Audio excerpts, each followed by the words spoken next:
Oi, como estamos? Desejo que todos estejam bem em casa, se protegendo desse pico aí do Covid-19, né? Vamos continuar a nossa leitura aqui de Elizabeth Reich, Iniciação. Nós paramos nas partes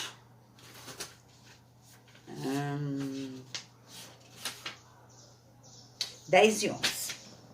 Na 11, ela conta o primeiro sonho premonitório, né, que ela teve aos 16 anos de idade, né? E logo depois, 6 meses depois, aquele sonho se realizou dentro da casa dela, né, com a mãe dela. E todos os personagens que ela viu no sonho estavam dentro da casa dela. E o médico era exatamente aquele que ela viu no sonho. Então, vou ler 2, o que eu estou chamando de capítulo, né? Que ela abre com o título. Eu vou ler O Passado Desperta e Segundo Encontro com a Morte. Tá bom? Passado Desperta. Era verão quando voltei da casa de tia Rafaela, depois de ter desmanchado o noivado. Eu estava com 19 anos e desejava gozar a liberdade.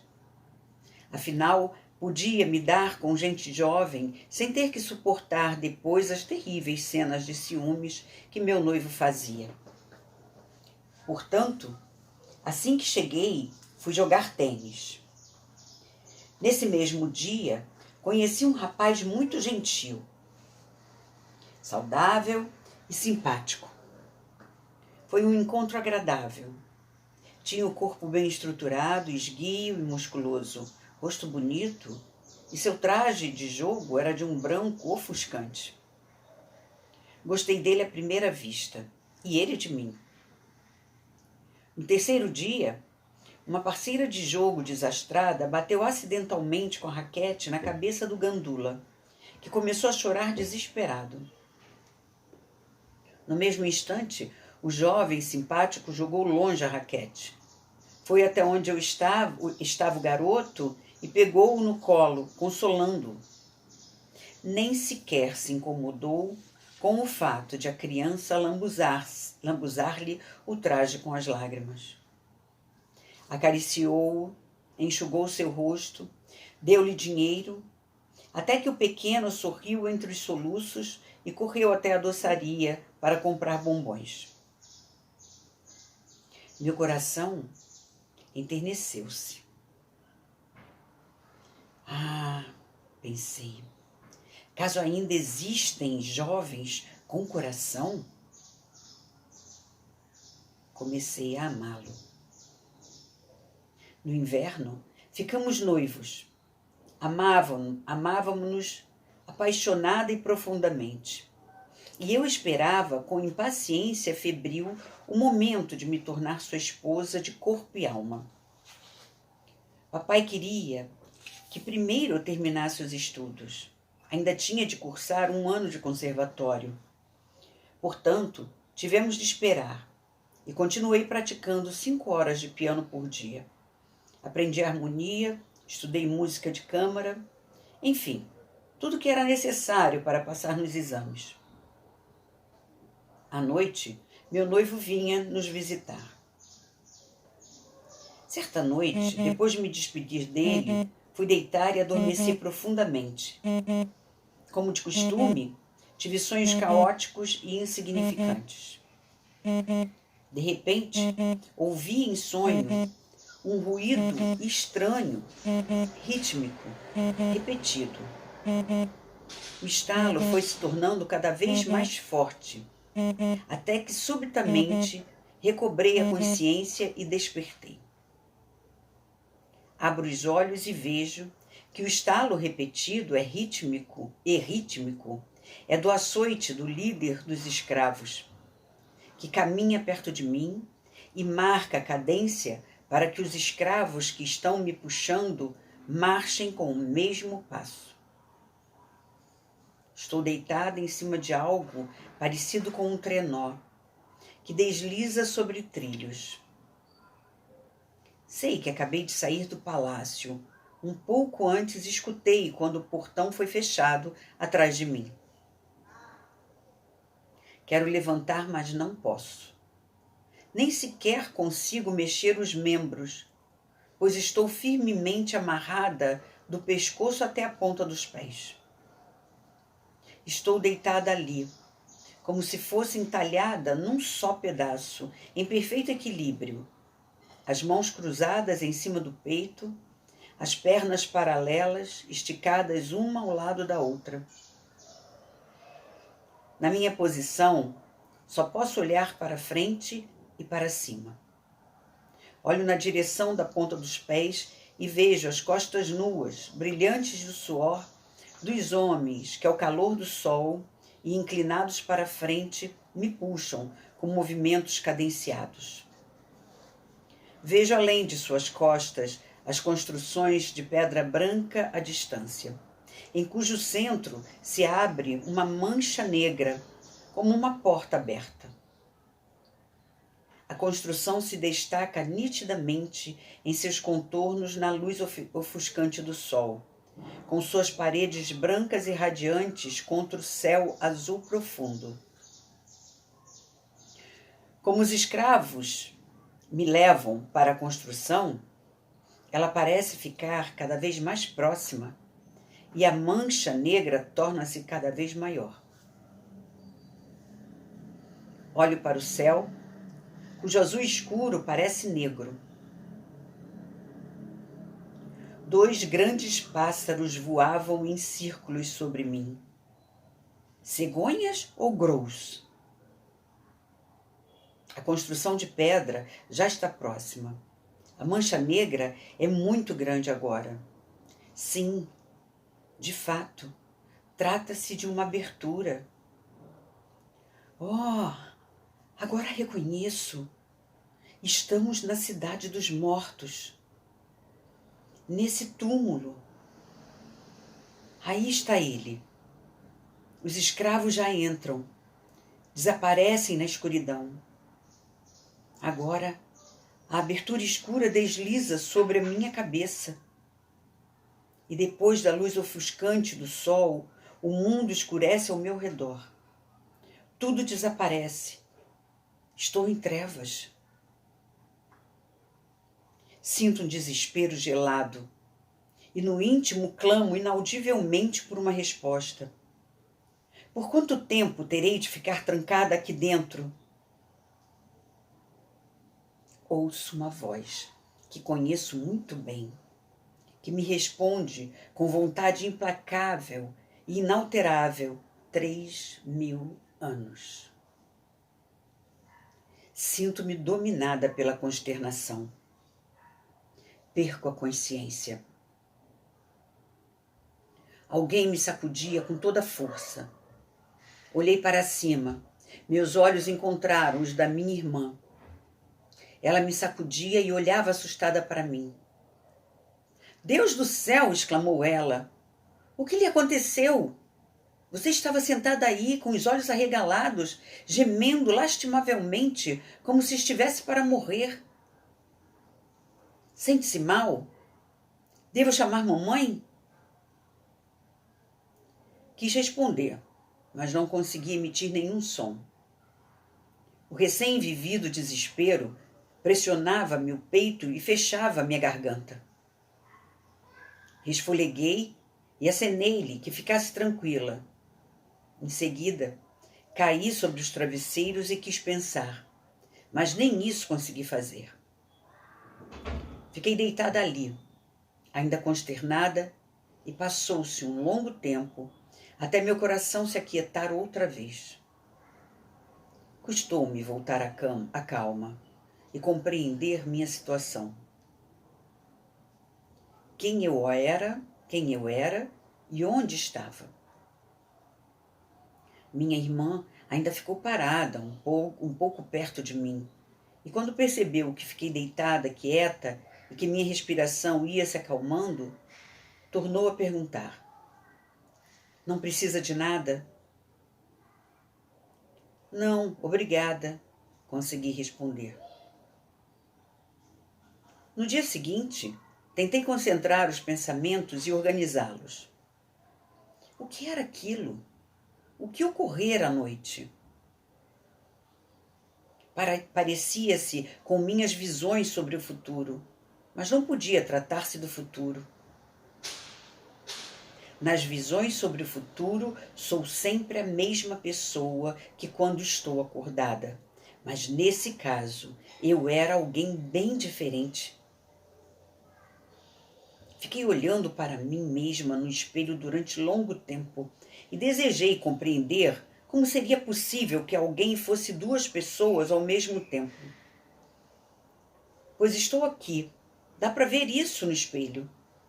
Contudo, agora trago em mim também outra imagem, que também vi no espelho, sim, num gigantesco espelho de prata, naquela ocasião em que eu era essa outra pessoa. Eu sou esta que está aqui, mas ao mesmo tempo sou também a criatura daquele lugar, onde estava em casa, que foi colocada num túmulo. Em menos de alguns minutos, senti que eu era alguém que sabia exatamente quem era, que conhecia o lugar a que pertencia, onde estava em casa, portanto, que trazia toda a vida na consciência, como cada ser também sabe, mesmo que não pense nisso. De repente, lembrei-me de uma vida, de um lar, e soube com certeza que na infância era esse lar que eu procurava com a consciência desperta, que tal lugar era minha casa, que o grande Senhor que conhecia ali era o meu pai e esposo, e que eu o considerava como meu pai verdadeiro. Com o passar dos anos, eu me acostumara com a minha situação atual, aceitando a ideia de que meu pai e minha mãe atuais também eram meus pais verdadeiros. No entanto, a sensação estranha nunca tinha me abandonado e agora despertava com toda a força. O único fato estranho era que antes eu considerava as minhas experiências naturais à medida que as ia vivendo. Agora, no entanto, tinha uma opinião bem diferente. Os dois conceitos eram antagônicos. Assim, sabia, por exemplo, e achava o fato normal, aliás, até o considerava uma honra e uma glória, que naquela época eu era ao mesmo tempo a filha e a mulher do meu pai, o faraó. Agora, ao tomar consciência disso, eu o odiava, pois minha educação moral me impregnara de conceitos éticos bem diferentes. Naquela época, tal fato era natural, não imoral. Quando a mulher do faraó morria e este não tinha nenhuma irmã, ele tomava a própria filha por esposa para reger consigo, pois não poderia colocar nenhuma mulher que não pertencesse à sua família acima da própria filha. E quem poderia preencher o lugar da mulher régia e representar o reino ao lado do faraó, a não ser o elemento feminino hierarquicamente seguinte da família, sua filha? O que havia de imoral nisso? Imoral seria levar uma mulher estranha para a família. Recordei várias coisas, principalmente os templos aos quais ia com frequência. Muitas outras, porém, ainda estavam difusas. Sobretudo, não conseguia lembrar-me de como fora parar toda atada naquele sarcófago. Por que me haviam enterrado? E de quem seria aquela voz tão conhecida? De quem? Quando eu queria prosseguir naquela investigação, Uma parede interpunha-se entre minhas lembranças. Algo me empurrava de volta como um choque elétrico. Não conseguia lembrar mais nada. Na manhã seguinte, quando tomávamos café, disse ao meu pai: Pai, aprendi na escola que as pirâmides são túmulos reais. Isso é verdade? Nem todas as pirâmides são túmulos, e sim algo bem diferente. Os mortos eram enterrados do lado de fora da cidade, num cemitério. Levavam-se os mortos para lá numa espécie de esquife, semelhante a um trenó e puxado sobre trilhos, desde o palácio até o local onde eram emparedados. O túmulo era selado com uma porta de pedra. Meu pai olhou atônito para mim. Como pode afirmar isso com tanta convicção quando todos os egiptólogos dizem que as pirâmides são túmulos dos faraós? Perguntou ele. Nunca ouvimos nada sobre uma cidade de mortos. Contudo, pai, sei com certeza que é assim. Respondi convicta do que dizia. Bem, como pode ter certeza? E todos ficaram me olhando interrogativamente. Eu mesma não sei, não posso explicar, respondi. E contei a eles sobre minha visão noturna. Papai ouviu com atenção e percebeu que ainda agora, à medida que fazia meu relato, eu tremia de consternação. Notou que eu contava sobre algo que vivera e disse por fim. Shakespeare disse a Hamlet, abre aspas, há no céu e na terra, Horácio, bem como mais coisas do que sonhou jamais vossa filosofia. Fecha aspas. Atualmente, fala-se sobre recordações hereditárias, nas quais não acredito. Eu gostaria de saber como a história inteira de uma família, retroativamente aos inúmeros antepassados, pode se ocultar invisível numa única e minúscula célula. Os cientistas apresentam hipóteses que sofrem mudanças a cada 20 anos. Contudo, eu a aconselho a não se ocupar com essas coisas e a não pensar mais no seu sonho ou visão, ou seja lá o que for que tenha sido. Isso afeta os nervos e, por fim, você poderá enlouquecer. Fique com os pés na terra e deixe essa história do seu túmulo egípcio de lado. Acaso não terá lido algo sobre isso? Não, papai, nunca li nem ouvi nada sobre o Egito. Além do que, o professor nos contou sobre a história desse país. E ela nunca me interessou. No entanto, na escola, aprendi coisas sobre o Egito que são bem diferentes das que senti na minha visão. Não sei o que pensar sobre o significado dessa experiência, mas tenho, de certo modo, a sensação segura de que o que vivi é objetivamente correto. O ser que eu era no sonho existiu. Disso tenho absoluta certeza. Só não posso explicar como é possível que aquela pessoa seja eu no meu corpo atual. E quem seria ela? Não entendo. É possível que o ser humano viva várias vidas? Ainda temos fruta? Papai perguntou de repente à mamãe. Trouxeram as frutas e a família passou a conversar sobre outros assuntos. À noite, quando me deitei, estava curiosa sobre o fato de ter outra vez um sonho com um outro eu. Mas a visão não se repetiu.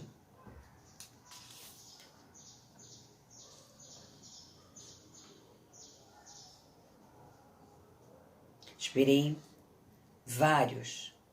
muitos dias. Até tentei sonhar. Nada. Não consegui nada. O sonho nunca mais se repetiu. Aos poucos fui me esquecendo dele. Não pensei mais no caso. Minha natureza sóbria excluía fantasias. Eu estudava piano, pintava retratos, aprendia e esperava todas as noites pelo meu noivo. E assim se passou esse ano.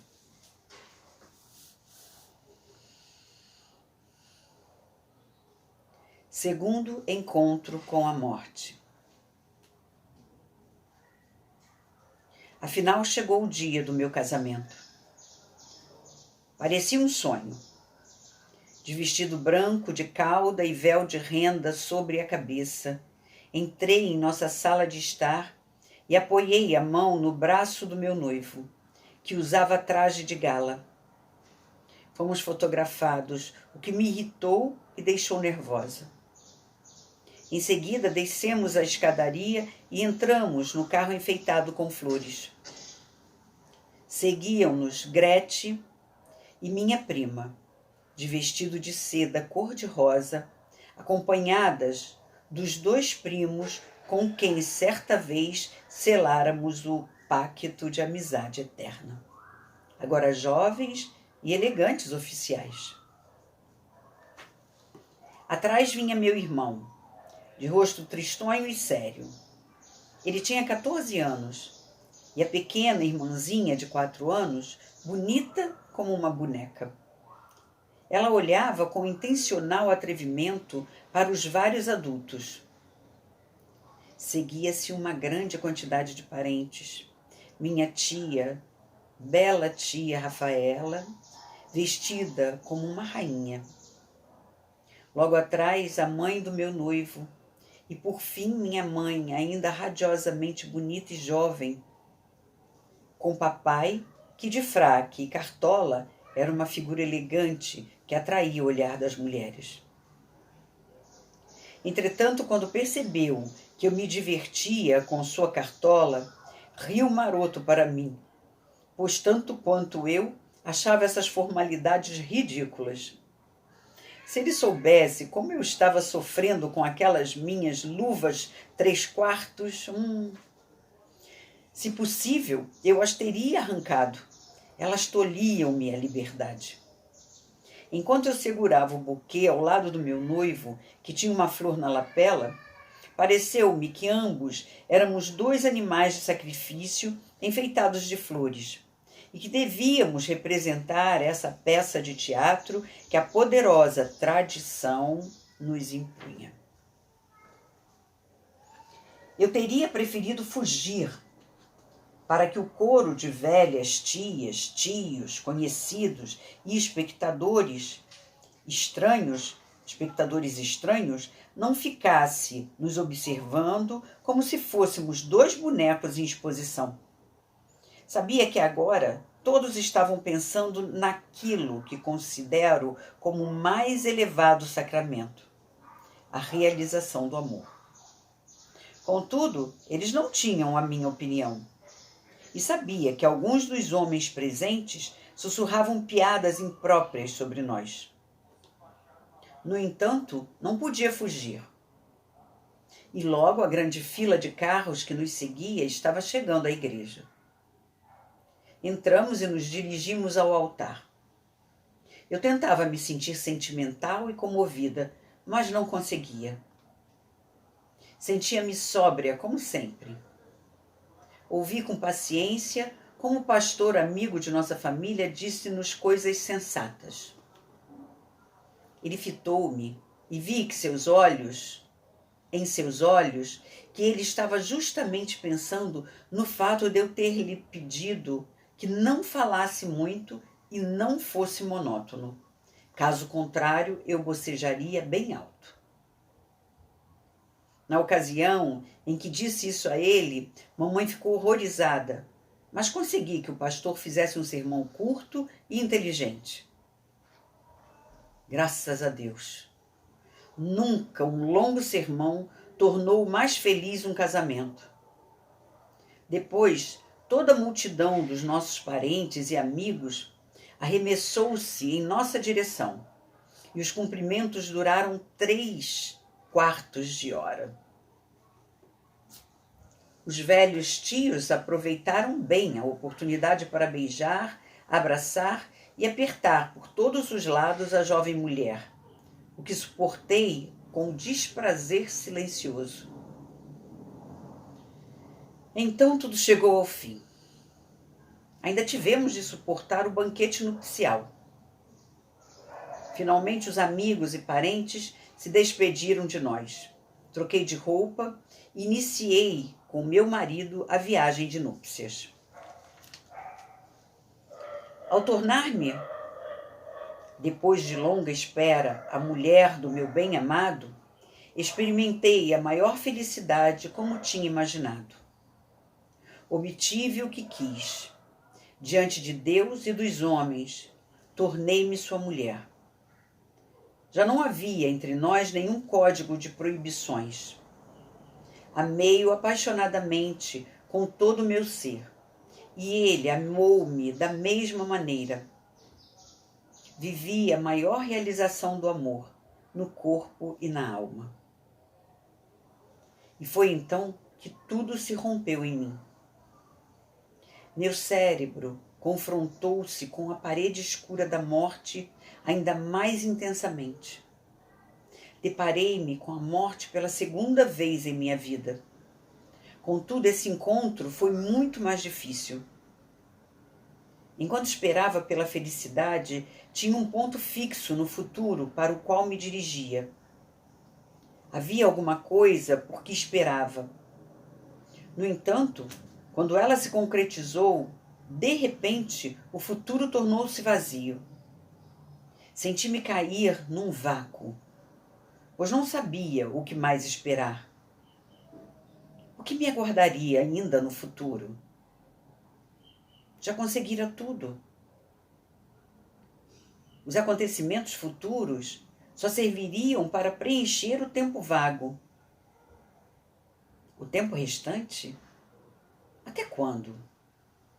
E a resposta era: até a morte.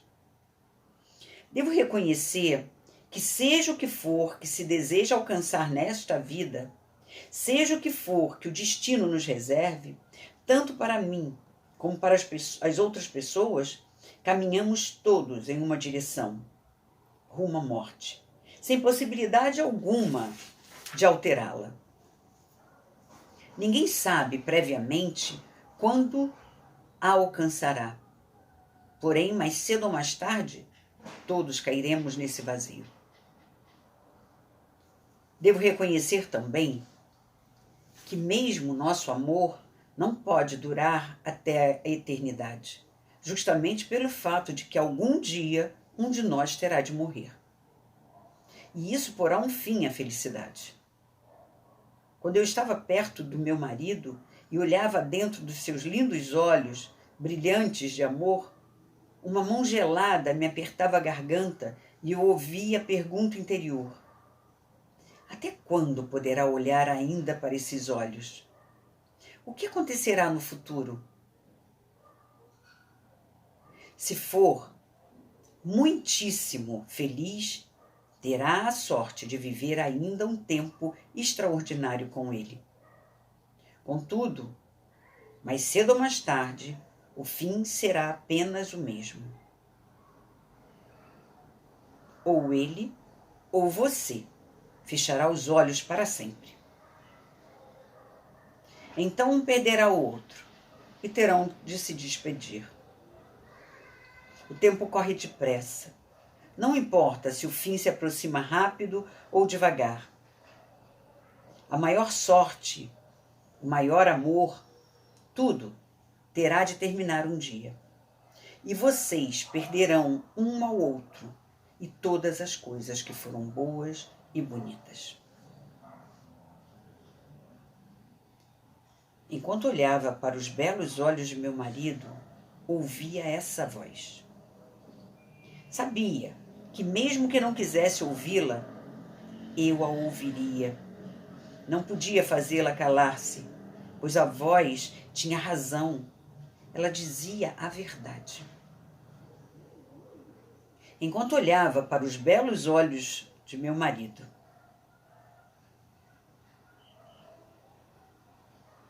com frequência, observei o fato de que os homens fazem de conta que são eternos. Eles simplesmente não pensam no futuro.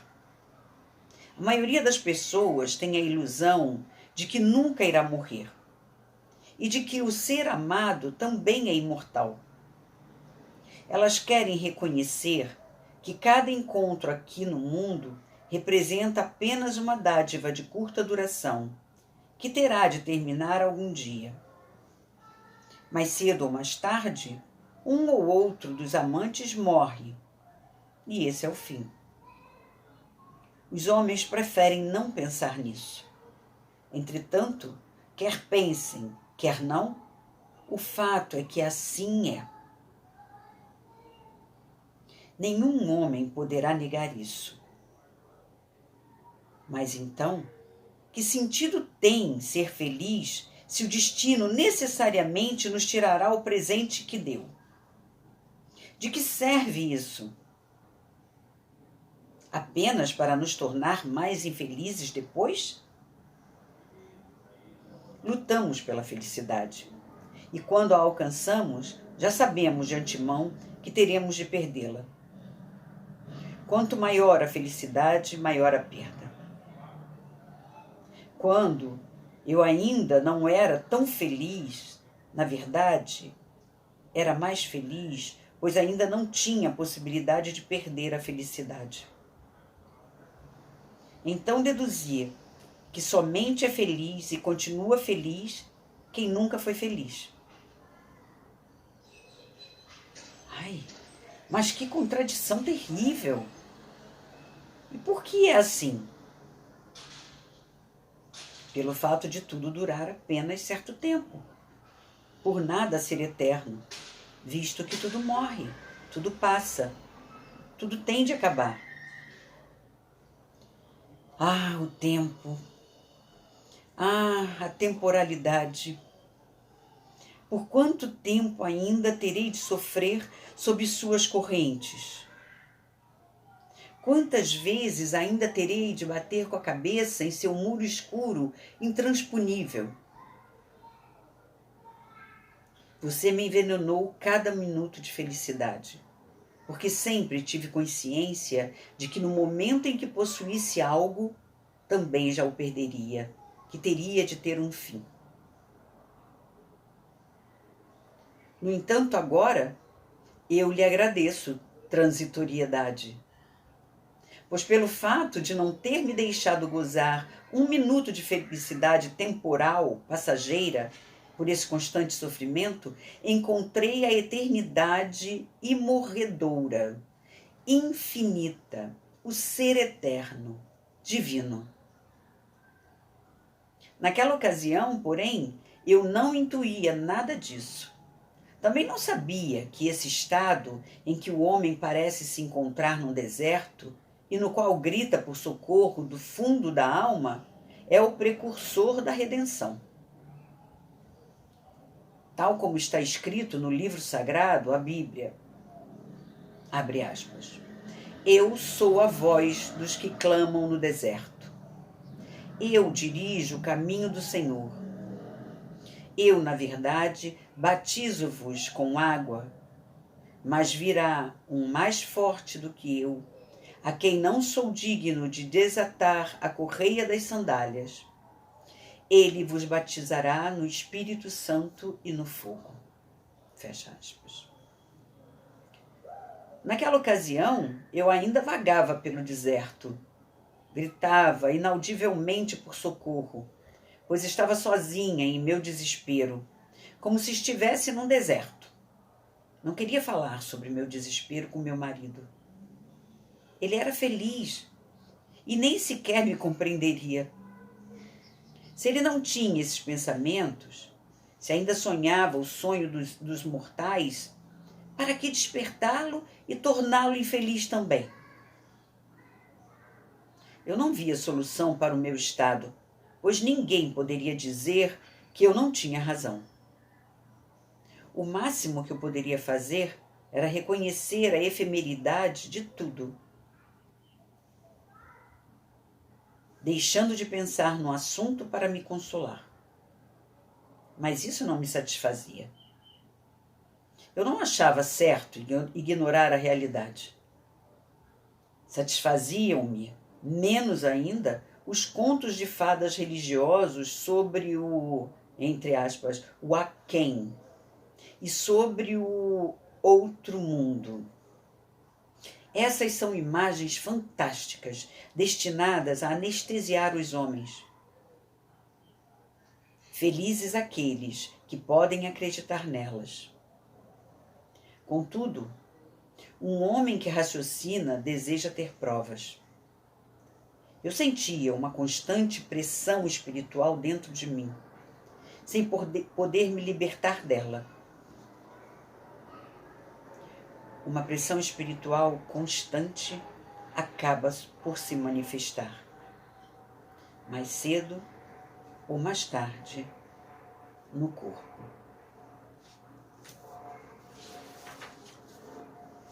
Então, ficamos aqui. Passamos bastante de 30 minutos, mas foram os 2 capítulos. Nos veremos, então, até breve. Um grande abraço.